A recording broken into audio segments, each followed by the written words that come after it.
again with me, Olan, di Celebrating Hits Maker. Jadi bikin lagu, pertama kali lagu gue dibayar nih. Itu gue waktu itu jualnya ke Musika. Terus? Nah waktu itu almarhum Krisya itu nyari lagu, cuman lagunya nggak jadi dipakai. Tapi intinya lagunya udah dibayar. Gue ngerasain rasanya lagu tuh dibeli gitu kan. Itu paling sering nih gue nih kalau ngarang lagu, itu gue jalan kaki. Sebenarnya kayak misalnya Afgan waktu itu gue ciptain Jodoh Pasti Bertemu waktu tahun-tahun segitu. Kok itu lagu ente? Yes. Padahal gue aja belum ketemu jodohnya pada saat itu. Aduh, jodoh belum ketemu. Iya. Maksudnya kita sering PJ atau gimana? Pijit apa?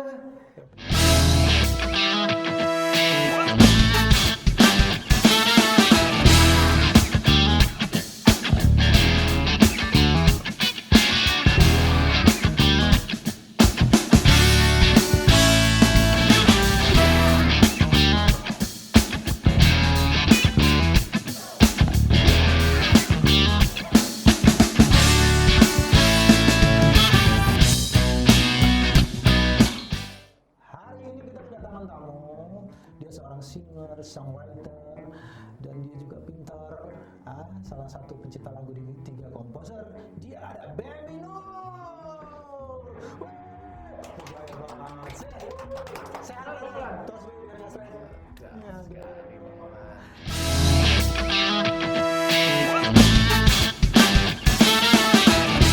kelihatan politisnya dan selalu mengolah kata, hati-hati bagi kalian yang bisa hilaf sama dia. Syukur ada laki. Ya, kalau perempuan harus jatuh cinta. Wow.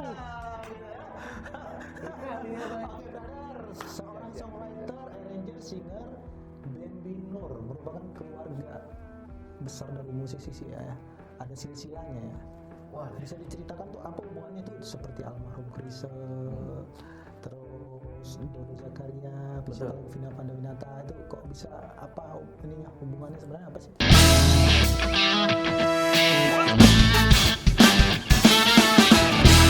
Iya, kebetulan yang paling dekat itu kalau dari segi songwriting ya, itu justru adiknya Papa, itu Om Dodo Zakaria, itu adik langsung.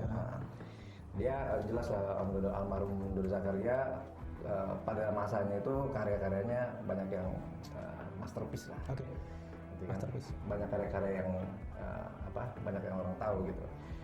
Tapi padahal pada saat itu malah gue nggak pernah lihat dia tuh ngarang lagu loh. Selama gue ketemu dia gitu kalau lagi di rumah, nggak pernah ngeliat dia main piano aja nggak pernah. Oke. Kagetnya begitu ngeliat beliau main di Java Jazz waktu itu. Oh dia bisa main piano ya, gue kaget gitu karena gue nggak pernah lihat gitu kan. Karena kan keluarga bokap kan sebenarnya kan pengusaha semua. Berarti ini ya, jadinya ponakan ya? Ponakan. Berarti ponakan yang durhaka. Wow. Masa nggak tahu sisi Om bisa itu penghinaan sebenarnya. Gue kalau dia pencipta lagu awalnya beneran. Terus pas gue lihat dia main piano, gue jago banget main piano dari Java Jazz tuh, kayak air tangannya gitu kan. Terus akhirnya gue pelajarin, oh ternyata om gue tuh pencipta lagu dan maksudnya dia juga produser juga. Nah terus itu dari sisi bokap ya. Kalau dari sisi nyokap, itu nyokap gue sepupuan sama istrinya almarhum Krisya. Istrinya juga udah almarhum kan. Tapi gue waktu itu jual lagu nih. Jadi bikin lagu, pertama kali lagu gue dibayar nih. Itu gue waktu itu jualnya ke Musika. Terus waktu itu almarhum Krisya itu nyari lagu, cuman lagunya nggak jadi dipakai. Tapi intinya lagunya udah dibayar.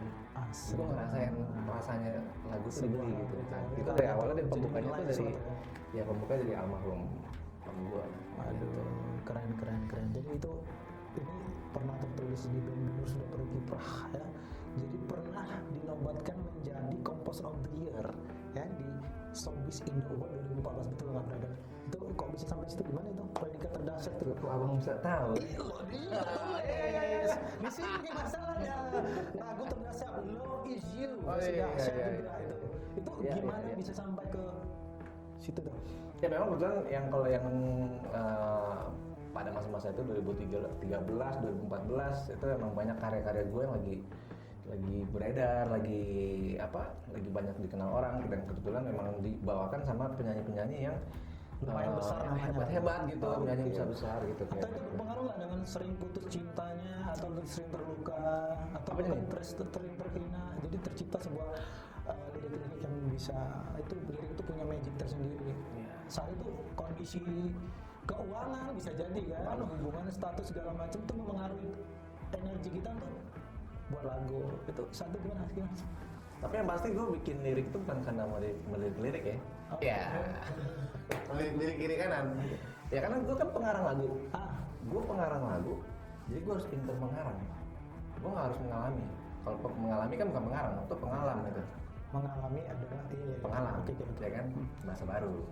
Pengalam. Tapi kalau misalnya gue pengarang, berarti kan gue harus pintar mengarang aja, mengarang suasana hati supaya jadi sebuah lagu. Nah termasuk lagu-lagu yang gue ciptain pada saat itu sebenarnya kayak misalnya Afgan waktu itu gue ciptain Jodoh Pasti Bertemu waktu tahun-tahun segitu. Oh itu lagu itu?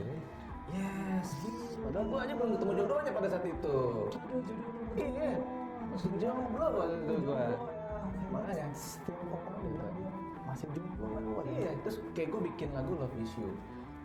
Buat Cherry Bell yang waktu itu memang kebetulan banyak penghargaan yang termasuk di salah satu TV itu lagu terdahsyat itu kan 2013 kan kelihatan lagunya tuh kayaknya oh baby I love you padahal gue masih jomblo waktu itu gila kan nggak tuh gila nggak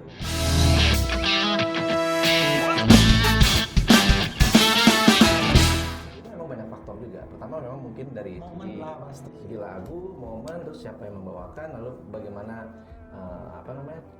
momen mereka dan tim mereka bekerja, kemudian sampai lagu itu naik gitu. Jadi kalau saat itu mulai kapan menulis lagu? Nulis lagu ya? Kak Bendi, gue panggil lu Kak. Aduh, tahu bang, kakunya masih 19 bang. Pertama kali nulis lagu. Aku masih 19. Oke. 1982. Ya. Jadi bang, ini pertama kali lah gitu mencoba menulis lagu dan pede untuk mempublish even cuma sekedar keluarga. Ya kalau nulis agak sekarang ya. Gitu kan. Mengarang lagu itu gua SMP sebenarnya. Gua dari SMP gua ngarang lagu. Oh dari situ. Iya, gua terinspirasi dari tetangga gua sebenarnya. Tetangga gua dia ngarang maksudnya dia sering main basket bareng sama gua gitu kan. Terus pas selesai main basket dia sempat ngasih dengar lagu karangannya dia. Pas gua dengar kok seru ya gitu, lagunya enak gitu. Terus pas gua belajar gitar akhirnya gue nyoba bikin lagu. Bikin lagu tuh awalnya tuh kelas 3 SMP tuh ya. Gue lagi di kamar gue, jadi makanya gue kayak mau ngarang lagu tentang suasana gue di kamar gue sendiri. Maka judul lagunya gue masih inget tuh, di kamar ini judulnya. Ya di kamar ini, nggak pernah, itu lagu awal-awal aja. Di kamar ini, aku duduk sendiri, aku coba merenungi gitu-gitu. Pokoknya kayak lagi ngerenung aja. Itu lagu pertama gue tuh. Kalau lagu lebih enak tuh gimana sih biasa dapat inspirasi seorang band punya tadi itu entahnya lagi tidur. Nah, jadi kalau zaman kamar mandi, di WC, banyak lah. Kalau dulu makanya gue kayak kelas 3 SMP itu gue awal-awal gue ngarang lagu. Nah begitu gue pertama kali gue ngarang lagu tuh gue banyak ngarangnya di rumah, di kamar. Tapi sekali ngarang tuh karena kecanduan ya, jadi kayak misalnya baru jadi satu nih, kok asik ya, terus gue bikin lagi gitu. Jadi lagi. Dan itu satu hari, maksudnya nggak nyampe satu hari juga, mungkin dalam hitungan berapa jam aja. Jadi satu lagu. Bukan jadi satu lagu lagi, jadi 3 lagu malah. Kayak misalnya malam itu nggak sampai larut malam, mungkin sekitar dari jam 7 sampai jam 10 misalnya, itu bisa jadi 3 lagu. Jam 7 sampai jam 9 lah, 2 jaman lah kurang lebih. Inspirasinya udah pasti. Oh kalau dulu lirik wanita lah ya. Enggak, dulu kagak ada percintaan dulu waktu SMP tuh. Jadi nah dulu gue nggak pernah bikin lirik lagu tuh nggak pernah ada percintaannya. Gue kayak Beatles lah istilahnya. Apapun gue jadiin lagu. Bayangin, gue ngelihat mobil VW gitu, VW tua gitu. Gue jadiin lagu VW tua. Gue ngeliat helikopter, gue jadiin lagu helikopter. Gue ngeliat jam waker, gue jadiin lagu jam waker gitu. Tapi dari kamar ya, sering dapat inspirasi di kamar ya untuk ya pada saat itu. Tapi sekarang nih itu zaman dulu gue ngarang lagu masih harus pakai gitar, masih harus punya tempat yang yang mendukung suasana untuk dapat inspirasi, harus sepi, harus enak. Sekarang gue enggak. Gue di mana aja bisa ngarang lagu sekarang. Lebih Itu sering intinya tuh. lebih sering dari sekian Wah, paling sering nih gue nih kalau ngarang lagu itu gue jalan kaki. Gue harus jalan kaki keluar. Misalnya gue di mall, gue sering banget tuh ngarang lagu tuh lagi jalan di mall. Atau yang paling sering lagi gue jalan ke salah satu minimarket deket rumah gue. Itu dia nggak terlalu jauh tapi nggak terlalu dekat juga. Jadi gue ada momen waktu jalannya gitu.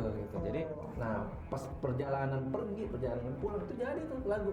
Oke. Jadi sambil jalan kaki. Berarti itu ritualnya. Kalau mau mata dapat lirik. Di pesawat gue pernah. Oke. Di atas Gojek gue pernah. Di atas ojek online maksudnya. Gue pernah. Terus di mall gue pernah. Dari buku-buku cerita gitu film nggak pernah. Di bus kadang-kadang. Jadi gue kadang-kadang naik itu kan apa Transjakarta ya, gitu kan. Sengaja gue sebenarnya kayak misalnya gue perjalanan gue ke kantor nih. Gue sebenarnya gue pengen ngarang lagu. Nah gue sengaja tuh gue pengen ada momen gue jalan. Jadi gue nikmatin perjalanan gue naik kendaraan transportasi umum gitu kan.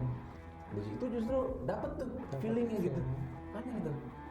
Jadi gue jalan, terus nanti kan kadang-kadang berhenti dulu kan, karena kan kita mesti transit dari Transjakarta kita transit. Di situ transit bentar, tapi ada gitu.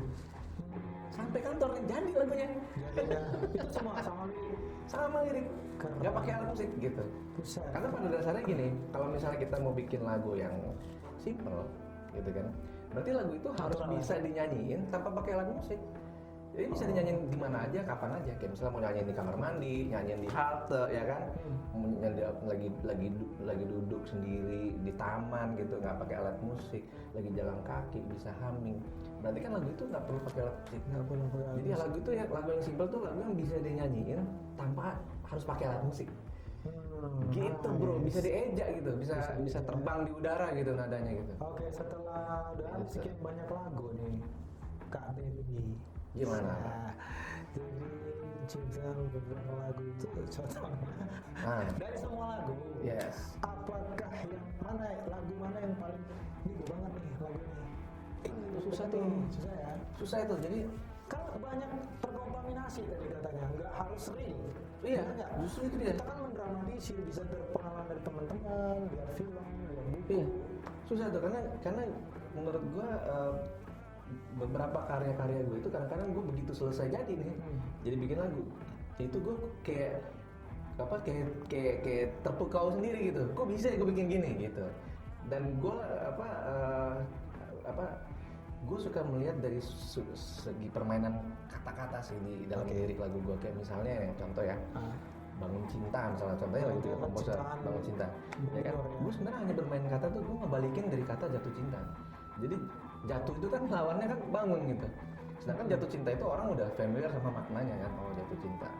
Sedangkan gue iseng aja, gue balik aja jadi bangun cinta. Nah, terus gue bikin pemaknaan sendiri gitu, bahwa kalau jatuh cinta itu gampang gitu.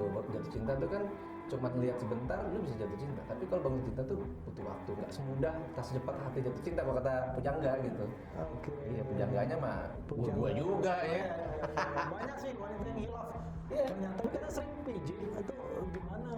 Pijit apa? Ya, pijit kata Pijit keyboard kali maksudnya. Ya, maksudnya tuh Iya. pijit keyboard. Nah. Kalau di sini pijit keyboard. Iya. Tapi nggak, emang gue suka pijit sih. Cuma pijit beneran. Pijit min bukan pijit plus ini. Pijit min. Bisa kalau ke mall gitu. Jadi mungkin karena sering pas lagi udah ngarang lagu untuk segala itu ya mungkin agak tegang kan gitu. Jadi pas ke mall tuh biasanya tuh kejadian ke mall gue relax sedikit, pijit situ kan. Oke. Itu sebenarnya pijit ini kan, kalau nggak pijit keyboard kan. Pijit keyboard ya. Dan di situ itu yang dinobatkan ada satu yang dinobatkan menjadi lagu terdahsyat 2000 berapa tadi itu? Love Is You itu tadi. Love Is You. Itu tadi belum di depan belum ini. Kenapa bisa jadi? Ada apa di balik itu? Kenapa itu jadi dinobatin? Nah itu dia, mungkin karena udah tobat kali, jadi bisa dinobatin. Benar.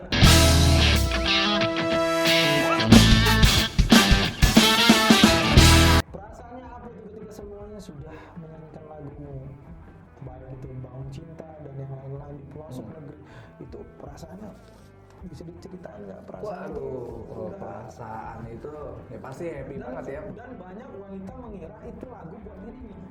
Terus tuh mantan-mantannya Kak Bendi mungkin Kata siapa? Bisa aja pasti deh. nih buat gue Siapa gitu. ya? Gue jarang banget sekarang lagu tuh buat Ya kan mereka berperasaan sendiri. Iya sih. Mereka langsung nih, Bendi pasti ini lagu buat gua. Ah, Gitu kan. GR gitu. Iya tuh GR pasti banyak gitu kan.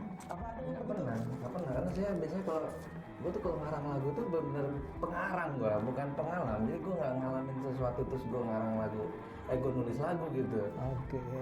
Gue buat mantan, buat apa lagu. Dan lagu-lagu itu hits, perasaannya pasti bangga ya. Nah itu dia pastilah kalau bangga, apalagi misalnya pas penyanyi itu lagi bawain di panggung, terus dia ngasih mic-nya ke penonton yang begitu banyaknya, terus penontonnya nyanyi bareng di situ Merinding ya? Waduh, Iya. di situ merinding. Saya bisa Walaupun nggak ada merasakan hantu itu. ya merinding tapi. Saya bisa merasakan karena kita sama musisi brother. Yo, Ya kan?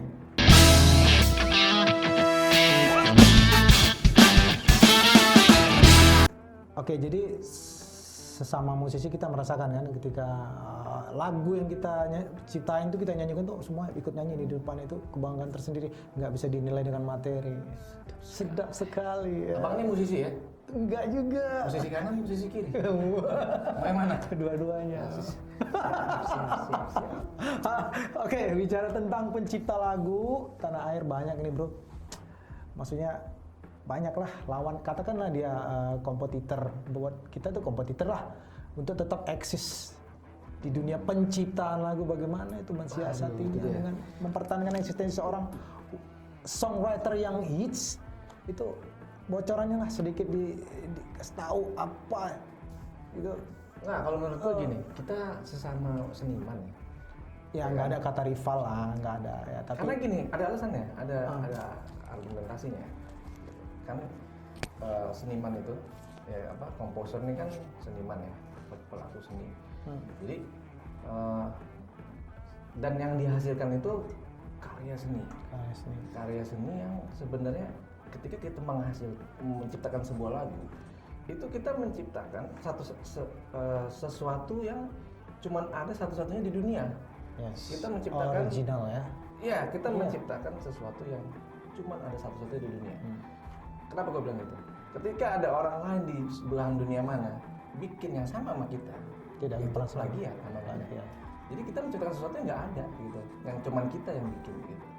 Oke, keren. Walaupun kita Nice. terinfluence apa segala, tapi ketika jadi hasil utuhnya, Utuhnya.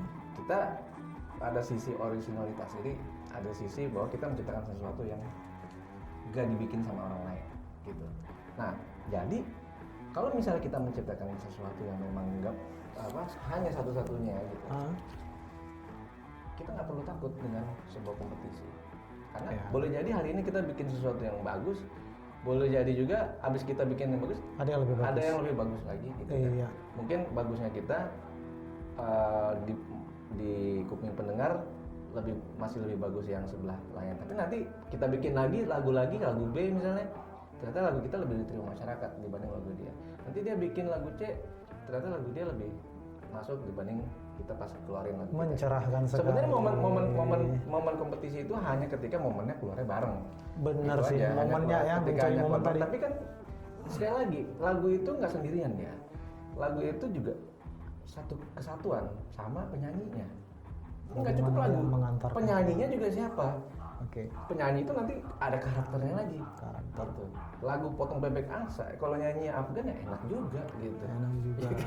Lagu mau lagunya sebagus apapun ya, lagu sebagus apapun, tapi kalau penyanyinya ngawur ya jadi nggak jadi juga lagunya gitu kan. Jadi sepaket, harus paket itu. Ya kan? Tepuk tangan dulu.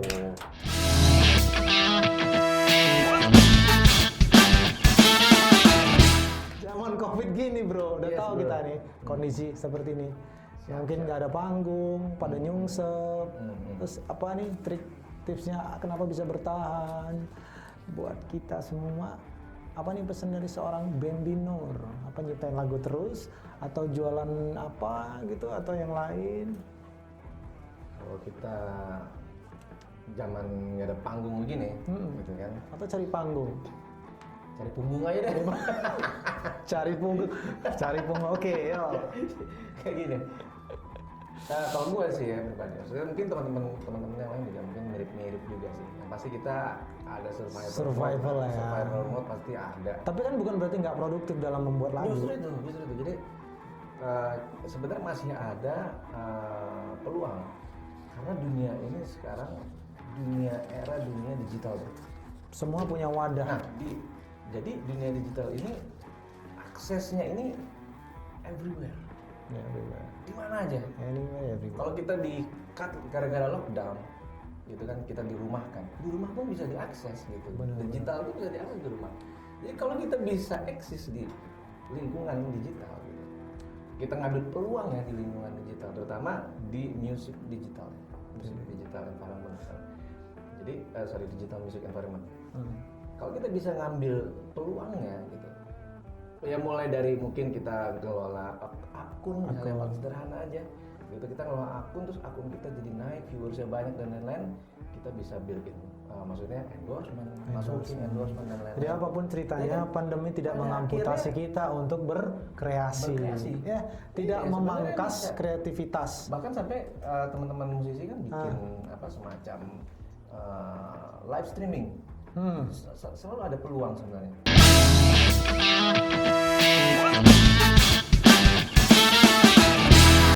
Back again di Hitsmaker Celebrating. Masih ada Bambi Nur, Kak Bambi.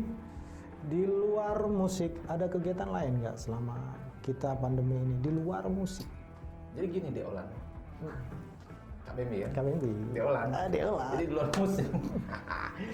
Di luar musik ya kebetulan saya juga CEO gitu enggak jangan sebut itu. Jangan sebut. Oke. Ya sebenarnya masih sih berkarya sih. Sebenarnya masih banyak aktivitas yang di permusikan sebenarnya sih. Produksi musik, maksudnya mungkin di luar 3 komposer ya.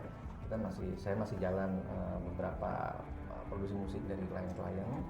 Terus juga masih mantau pergerakan publishing pengelolaan hak cipta di AV. Di label AV ada publishing AV Karya Pustaka gitu untuk memantau itu. Terus juga rencananya mau bikin semacam production house juga sama ada teman, tapi khusus untuk produksi konten. Semacam kita ini ya. Oke, semacam kita ini ya. Dia masih production dan content production. Content production. Jadi sistemnya itu di sana kita nggak ada eksklusivitas, kita non eksklusif. Jadi kita ini sebagai fasilitator aja. Siapa yang mau bikin konten nggak punya fasilitas, kita fasilitasin. Kita fasilitasin, terus kita yang optimasi juga kontennya. Kita fasilitasin. Terus kalau dia mau punya channel sendiri lagi, mau kemana? Silakan. Gitu. Karena zamannya sekarang zaman kolaborasi, Bang. Jadi aku salah satu nanti ya difasilitasi nggak? Bisa. Boleh ya. Kasih idenya aja. Oke, kita bicara itu kegiatan. Kita bicara seorang yang punya karakter kuat mempengaruhi setiap karya-karya Kak Bambi sebagai pencipta lagu. Siapa yang mempengaruhi itu? Waktu itu siapa ya waktu itu? David Copperfield. David Copperfield. Kalau orang tua mempengaruhi nggak? Mempengaruhi sulap deh. Gitu. Ya kalau mempengaruhi gua main musik ya sebenarnya gua bener-bener naluri aja gua sebenarnya. Jadi mungkin lingkungan gua, teman-teman gua pada main musik ya di lapang basket itu tadi ya pas gua masih kelas SMP itu mereka main gitar gua perhatiin kok asik juga gitu nyanyi di lapang basket. Jadi gua belajar sendiri main gitar.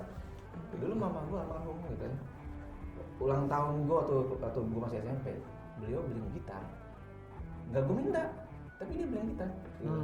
Dikirain dia gua bakal belajar gitu, gua nggak pelajarin sampai hari kalau gitar nganggur 3 bulanan lebih kali. Terus gara-gara itu gagal main basket, terus tiba-tiba ada teman main gitar gitu, gue seru juga, baru gue belajar sendiri, beli buku, gue nggak ada yang nyuruh, gue beli buku di toko buku belajar gitar, sampai gue belajar sendiri, sampai gue ngeliat teman gue ngarang lagu, gue ngikut terinspirasi, gue bikin lagu juga, gara-gara dia bikin lagu bagus, gue bikin lagu juga, sampai nggak tahu gimana lingkungan gue sendiri itu banyak banget penyanyi yang memang nyari lagu dan kita gue bisa ngarang lagu gitu. Macam-macam Afgan dan lain-lain itu ketemunya tuh benar-benar kayak beruntung gitu. Jadi nggak kita cari gitu. Oke, Nggak gue cari gitu loh.